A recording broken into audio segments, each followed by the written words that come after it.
Saludamos una vez más, bienvenidos a este curso intensivo misionero para instructores bíblicos. Soy el pastor Diego Alexander Bartolo y en esta oportunidad les acompañaré en la clase número 2, en el módulo 2. Hoy hablaremos de un tema importante, el cual titula, en la unidad 2, hablaremos acerca de la preparación del instructor bíblico. En la clase anterior hablamos acerca de lo que es el estudio bíblico y hoy nos enfocaremos en lo que tiene que ver con la preparación que el ejecutor del estudio bíblico debe tener en cuenta, en este caso el instructor. Quiero tener en cuenta, a mencionar que Miguel Ángel, cierto día oportunidad, Miguel Ángel es arquitecto, escultor, pintor, poeta, que pasó por un mercado de mármol y vio un trozo viejo que ningún otro escultor había querido adquirir. Parecía un poco deformado, un poco prometedor, pero este artista lo mira detenidamente con gran interés y de pronto uno de los amigos que estaba con él se extrañó por esto y le hace una pregunta. Le pregunta por qué se interesa tanto en aquel inútil pedazo de mármol. A lo que Miguel Ángel responde de la siguiente manera. Dice, en este trozo de mármol veo un ángel, voy a despertarlo. Con genial maestría transformó aquella piedra, aparentemente sin valor, en una de las cabezas más hermosas que se hayan esculpido. Se la conoce como la forma del rostro de ángel y está en el Palacio de los Medici de Florencia. Así que lo que quiero tratar de mencionar a través de esta breve introducción es que dentro de cada uno de ustedes duermen dones espirituales, dones cultivados que pueden honrar y glorificar a Dios. El instructor bíblico voluntario tiene el don de maestro que debe usarlo y desarrollarlo, y la iglesia y puede contribuir a la iglesia en su capacitación. En esta lección o en esta clase de hoy vamos a ver lo que es un instructor bíblico voluntario, las cualidades que debe tener, y podemos conocer diferentes promesas que Dios quiere presentar para todos aquellos que privilegiadamente puedan reclamar esas lindas promesas de Dios. Pero realmente hoy hablaremos qué es un instructor bíblico voluntario. ¿De qué se trata ser instructor bíblico? Además de ser una persona que estudia la Biblia, que investiga en la palabra de Dios, el instructor bíblico, podríamos definir que el instructor bíblico es una persona, es un feligrés que es llamado por Dios, que pone su don de maestro al servicio de Jesús, al servicio del Señor, que abre las escrituras, ¿sí? En el círculo de la familia, mostrando al Señor Jesucristo como su Salvador, enseñando la doctrina, discipulando a la familia como una familia misionera. Este voluntario se conoce porque no recibe remuneración financiera. Es una persona que predica el Evangelio de Cristo. ¿Y por qué predica el Evangelio de Cristo? Porque una persona que está motivado por la comisión de Cristo. ¿Cuál fue la comisión de Cristo? Id y dad las nuevas a mis hermanos, según Mateo capítulo 28, versículo 10. Y por el imperativo interior del cristiano, Pablo justamente expresa esa necesidad diciendo, porque me es impuesta necesidad y ay de mí si no anunciar el evangelio. Por la conciencia de la necesidad humana, por la experiencia con el Señor, es que Jesús en cierta oportunidad, teniendo compasión de la multitud, dijo, Marcos 6:34 testifica acerca de la compasión de Jesús, cuando dijo, tuvo compasión de ellos porque eran como ovejas que no tenían pastor, y comenzó a enseñarles muchas cosas. Ahora, la pregunta que desarrollaremos a continuación es, ¿cómo debe ser un instructor bíblico? Al considerar las cualidades que debe tener el instructor bíblico, las cualidades que habilitan al instructor bíblico, debemos aclarar que nadie se puede desanimar al decir no tengo esas cualidades, me falta mucho, mejor no lo voy a hacer. Por lo tanto, es importante que entendamos que hay unos ítems que es el ideal poder que cada instructor bíblico pueda desarrollar. Uno de ellos es la vida personal, cualidades en la vida personal, cualidades en su conocimiento y también en su habilidad. Estos tres elementos son bastante importantes que el instructor bíblico debe desarrollar y tener claro como en su trabajo misionero.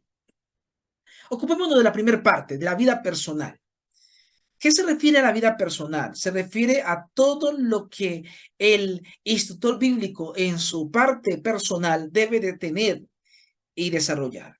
Por ejemplo, el primer aspecto que debemos tener en cuenta es su profundidad de vida espiritual. Cuando hablamos de profundidad de vida espiritual, nos estamos refiriendo a personas que puedan obrar bien. No podemos ejercer una influencia transformadora sobre otras personas hasta que nuestro propio corazón no se haya humillado, no se haya refinado, no se haya eternecido por la gracia de Jesús. Cuando usted efectúe ese cambio, o cuando Dios efectúe ese cambio en usted o en mí, entonces usted va a poder vivir de manera natural lo que está predicando. Y de esta forma va a poder beneficiar a otras personas. Así como es natural para el rosal producir flores fragantes, o como para vid poder producir racimos morados. Así usted también puede producir una vida auténtica, en la cual se convertirá en un ejemplo potencial a quienes le escuchan. Por eso la calidad de vida solo va a ser posible cuando usted tenga una comunión diaria con Jesús, con tu Dios. El Señor una vez lo dijo así, en San Juan 15:5, cuando dijo, yo soy la vid y vosotros los pámpanos. El que permanece en mí y yo en él, éste lleva mucho fruto, porque separado de mí nada podéis hacer. El segundo aspecto importante en la vida de un instructor bíblico es que la persona debe vivir el mensaje que está predicando. Está muy relacionado con el primer punto. ¿Por qué? Recuerda que un locutor puede llegar a transmitir un mensaje aunque no lo crea ni lo viva. Su función es informar. Pero en el caso del instructor bíblico, el instructor bíblico está transmitiendo fe. Una fe que vive, una fe que experimenta, una fe que disfruta. El instructor bíblico va a compartir una manera de vivir, no solamente por la teoría o la información. El tercer aspecto importante que debe tener en cuenta un instructor bíblico en su vida personal es que hay 5 requisitos especiales el cual el instructor bíblico debe siempre tener presente. Y lo encontramos en Testimonios, tomo 9, página 189. Mira lo que dice. Si nos humillamos ante Dios, aquí viene el punto número 1. Si nos humillamos ante Dios y fuéramos bondadosos, corteses, tiernos y compasivos, habría 100 conversiones a la verdad donde ahora hay solo una. Nota que aquí encontramos 5 requisitos especiales. La humillación primeramente ante Dios. Si no nos humillamos ante Dios, Dios no puede hacer nada de nosotros.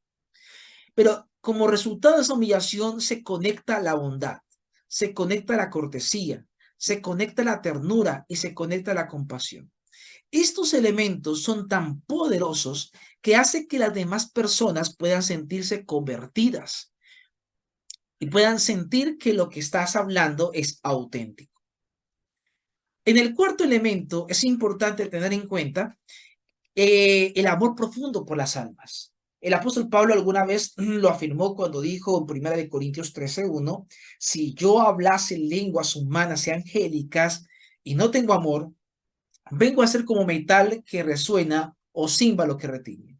Es decir, si no hay amor por las almas, pues obviamente no va a ser un trabajo productivo en la vida del instructor bíblico.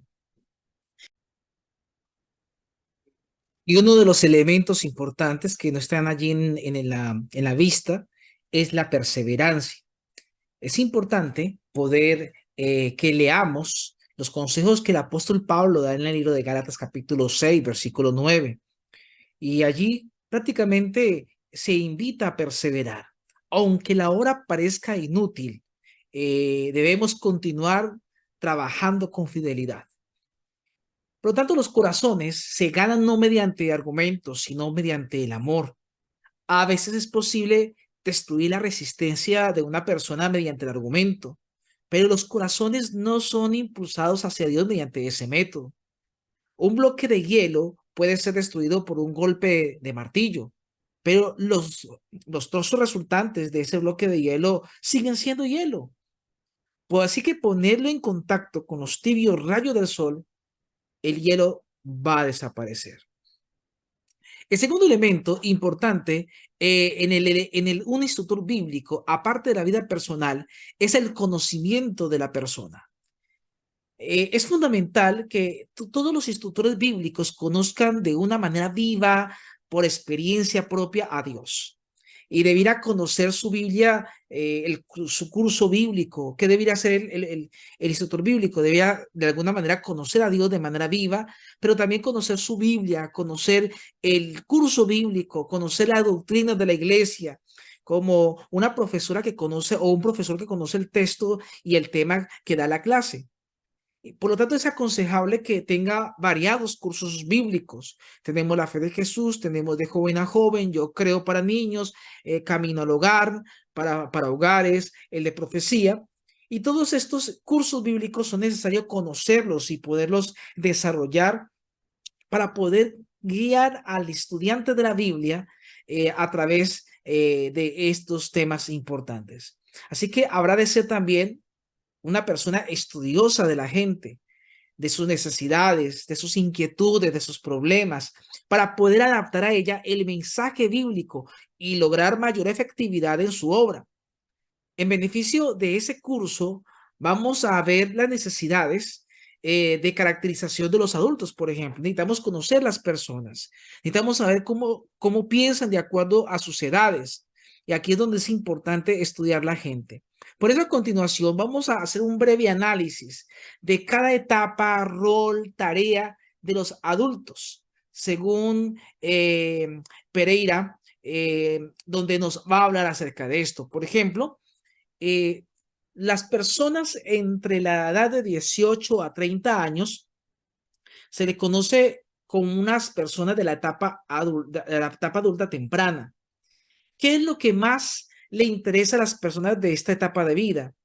¿Qué es lo que más podemos como tratar en el momento que estemos desarrollando un estudio bíblico y podemos enfocar ese estudio bíblico en base a su necesidad y en base a su rol? Por ejemplo, vamos a encontrar que una persona en esta etapa temprana de adultez, eh, por lo general es vital el tema de la elección del cónyuge. Además de eso, también es importante tener en cuenta el aprendizaje que tiene la persona con respecto a la vida de adaptación. Por lo general, esta es una etapa en la que las personas recién se casan y comienzan a desarrollar una especie de adaptación, la cual no va a ser fácil. Otro tema importante de las personas en esta etapa es el comienzo de la vida familiar, cuando comienzan a ser padres, cómo ser papá, cómo tratar a sus hijos. Otro tema importante que hay que tener en cuenta en contexto es la educación de los hijos. Es un tema de vital importancia. Otro tema es la administración del hogar, como también la iniciativa laboral, la profesión, la búsqueda de la profesión, el inicio de la vida laboral, las responsabilidades ciudadanas y también la búsqueda de un grupo agradable en el cual se pueda tener fin. Estos son los temas muy importantes que se deben tener en cuenta cuando una persona está en esta etapa de la vida y que a la hora de estudiar la Biblia es importante poder que a través de la Biblia se puedan atender muchas inquietudes en relación que giran al respecto. También vamos a encontrar, por ejemplo, la otra etapa y la etapa adulta o la etapa madura, que va entre los 30 a los 60 años. Los temas que más se tratan durante esta etapa de la vida es precisamente el que tiene que ver con alcanzar responsabilidades civiles, responsabilidades sociales. Por ejemplo, también está el tema de establecer y mantener un nivel adecuado de vida. Y cuando nos referimos a esta parte, pues estamos prácticamente relacionándolo también con personas que necesitan mantener ese nivel de socioeconómico. Otro elemento importante es las personas de esta edad están ocupados ayudando a los hijos, a los hijos, sobre todo a los adolescentes, a que sean adultos, a que sean personas responsables, a que sean felices. También el desarrollo de actividades en tiempo libre es vital en esta etapa. El relacionarse mejor con su cónyuge como persona en medio de la crisis que quizás pueden tener en ciertas etapas. La aceptación y la adaptación a los cambios en la vida adulta. En la vida adulta comienzan a haber muchos cambios.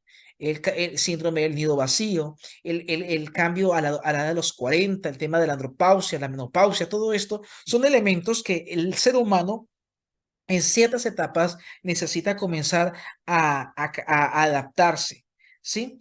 Así que mis amigos queridos y estudiantes, ahí vamos a encontrar ese tipo de cambios, pero en ese tipo de cambios en la edad adulta van a ver, por ejemplo, algunos elementos importantes cuando aparecen esos cambios. Por ejemplo, la época de inventarios, qué he hecho yo en mi vida, he podido alcanzar en cada etapa que estoy desarrollando mi vida. Los cambios físicos, cuando comienzan a aparecer las canas, cuando empiezan a aparecer las arrugas en los párpados, cuando empiezan a ese tipo de cambios, obviamente hay que la persona como está comenzando a adaptarse. La satisfacción en la edad madura, algunos no están tan satisfechos, otros sí. Hay momentos críticos o problemas críticos que no sabe qué hacer y necesita ese acompañamiento, esfuerzos por recuperar el tiempo perdido, las tensiones matrimoniales, las dificultades ocupacionales precisamente o profesionales. Nos estamos refiriendo a esos cambios, a todo este tipo de circunstancias.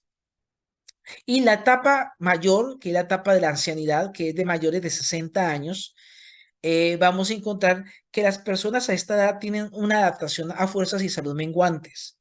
Hay un ajuste también a la jubilación y entradas reducidas. Aquí donde la persona mayor implica mayor dependencia hasta de sus hijos. También hay otro elemento y es la adaptación a la muerte del cónyuge. Aquí puede venir un síndrome de duelo, pérdida del significado, a veces y también el propósito de la vida. También otro elemento es la identidad explícita con el grupo de la edad propia.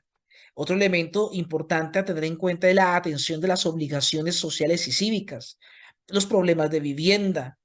Y también por estudios realizados se llegó a la conclusión de que la mayor parte de los ancianos quieren algo. ¿Y qué desean? Quieren que de alguna manera que se los tengan en cuenta en algunos asuntos.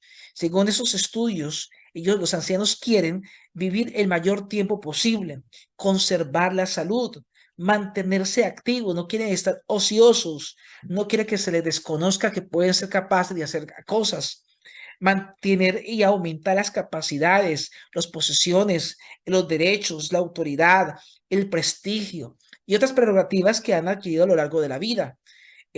Retirarse de la actividad también va a ser un tema de alguna manera importante para ellos cuando ellos lo consideren necesario del modo más honroso posible. De tal manera que una vez más, que hemos determinado las etapas de los roles y tareas de los adultos a quienes les estamos dando un estudio bíblico, debiéramos seguir las siguientes técnicas que de alguna manera se adaptan a ellos. ¿Y cuáles técnicas podemos tener en cuenta? Número uno, producir un clima favorable para el aprendizaje. ¿Qué quiere decir esto? Es decir, que desarrollar comodidad, aceptación, respeto mutuo, libertad de expresión, ausencia de temores, inhibiciones, compañerismo, apoyo mutuo, aprendizaje, pero obviamente un aprendizaje centrado en la persona y el equipo. Ahora, orientando cómo se puede lograr eso. Otro elemento importante que los adultos o las personas, cómo tener en cuenta para poder adaptarse a estas personas, a este nivel de personas, es de alguna manera, ellos necesitan que diagnosticar las necesidades o necesitamos diagnosticar nosotros las necesidades de las personas que están estudiando la Biblia. Por ejemplo, en este orden de ideas, podríamos estar diciendo que a través de una inteligente observación, a través de una entrevista, ¿sí? Podemos comenzar a observar y saber qué es lo que vamos a preguntar para poder diagnosticar las necesidades y poder ayudarlos durante el estudio bíblico. Otro elemento importante a tener en cuenta es que las personas interesadas deben participar activamente en el estudio bíblico. Esto va a permitir que se facilite su grado de compromiso y de integración. Y finalmente, el tercer elemento importante a tener en cuenta es la habilidad del instructor bíblico. El instructor bíblico debe tener también, aparte de una vida personal adecuada y también un conocimiento, el instructor bíblico debe desarrollar habilidades. Cuando hablamos de habilidades, estamos hablando de dones naturales que facilitan la tarea del instructor, pero es necesario desarrollarlos adquiriendo una mayor habilidad mediante el estudio de técnicas que nos ayudarán y que en el transcurso del curso aprenderemos. Ahora, esto quiere decir, esto requiere esfuerzo constante, pero produce incalculables satisfacciones. El libro Ministerio de Curación, en la página 140, menciona lo siguiente. Dice así: Dios acepta el servicio que se hace de todo corazón y Él suplirá todas las deficiencias. Así que si usted se siente deficiente al momento o se siente insuficiente al momento de emprender o enlistarse como instructor bíblico, recuerde que Dios suple lo que nos hace falta. Por tanto, podemos encontrar muchas promesas que nos pueden de alguna manera habilitar para recibir el poder de Dios y poder ser un instructor bíblico idóneo. Si tienes defectos, no te desanimes, Dios capacita. Y es natural que usted en este momento se sienta tan pequeño, tan insignificante, que piense, ¿qué podré hacer yo? Me falta mucho, no estoy preparado, pero ánimo. Otros pasaron por una situación similar cuando Dios lo llamó a trabajar para él. Y aquí tenemos el caso de Moisés, frente cuando el Señor lo llama para que vaya a liberar a su pueblo, en Éxodo capítulo 4, versículo 1, allí hay una impotencia de parte de Moisés. Pero Moisés no fue el único, también Jeremías. Jeremías 6:5 nos presenta el sentir de Isaías, bueno, Jeremías no, Isaías, el sentir de Isaías también. Pero también hablamos de Jeremías cuando Jeremías dijo en el capítulo 1, versículo 6, Señor Jehová, he aquí no sé hablar porque soy niño. Así que hemos tenido en cuenta a tres personajes que se sintieron impotentes para poder ser instrumentos de Dios al momento de ir a hablar del Señor. Por eso la palabra de Dios nos menciona, o en el Espíritu de Profecía, nos da una cita importante. Dice que al elegir a hombres y mujeres para su servicio, Dios no pregunta si son instruidos o elocuentes o si son ricos en bienes de este mundo. Él pregunta, ¿andan con tal humildad que yo pueda enseñarles mis caminos? ¿Puedo poner mis palabras en sus labios? ¿Serán representantes míos? Esta, esta declaración nos da mucho ánimo y nos dice que cuando nos colocamos en las manos de Dios, Él hace y suple lo que necesitaremos y lo que habremos de decir cuando haya que hablar.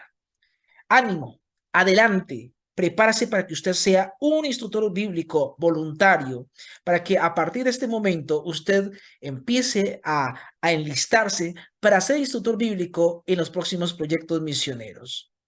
Así que mi amigo, ánimo, adelante, prepárese para ser un instructor bíblico. Ahora vamos a dejar la tarea para hoy. Tarea. ¿Qué aprendí hoy? De la misma manera como se hizo en la unidad anterior, lo haremos en esta unidad, a través de un mensaje a mi WhatsApp, o también se vale allí en el chat del canal de YouTube. Usted, este canal de YouTube, usted también puede colocar allí la tarea que estaremos pendiente. Según lo estudiado, ¿qué es para usted un instructor bíblico? Sería la primera pregunta, de acuerdo a lo que estudiamos hoy. Y en segundo lugar, ¿cuál es tu expectativa al momento de ser un instructor bíblico? Es decir, cuando hablamos de expectativa nos referimos a cómo se proyecta o qué interés tiene usted o cómo se imagina usted siendo un instructor bíblico. Estas son las dos preguntas que usted nos va a compartir basado en lo que hemos estudiado el día de hoy. En la próxima clase vamos a ver este tema, pautas o principios del estudio bíblico. Gracias por acompañarnos en esta clase número 2 y esperamos que continuemos próximamente en la clase número 3.